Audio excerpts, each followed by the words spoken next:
जमील फारूकी को क्यों गिरफ्तार किया? इमरान खान सरगोदा जलसे में हुक्मरानों पर बरस पड़े। कायस हुकूमत ने सहाफत और सियासत पर पाबंदियां लगा दी हैं। एंकर जमील फारूकी को बदतरीन तशद्दुद का निशाना बनाया गया। सिंध में अपोजिशन लीडर हलीम आदिल शेख पर झूठे मुकदमात बनाए जा रहे हैं।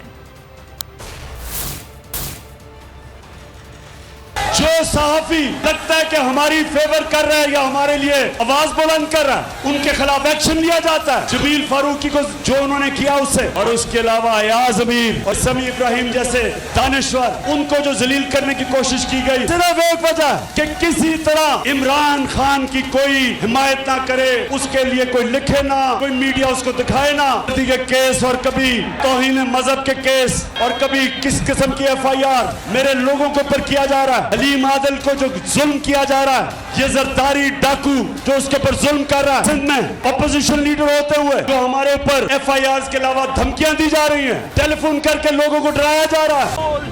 एक बार फिर नंबर 1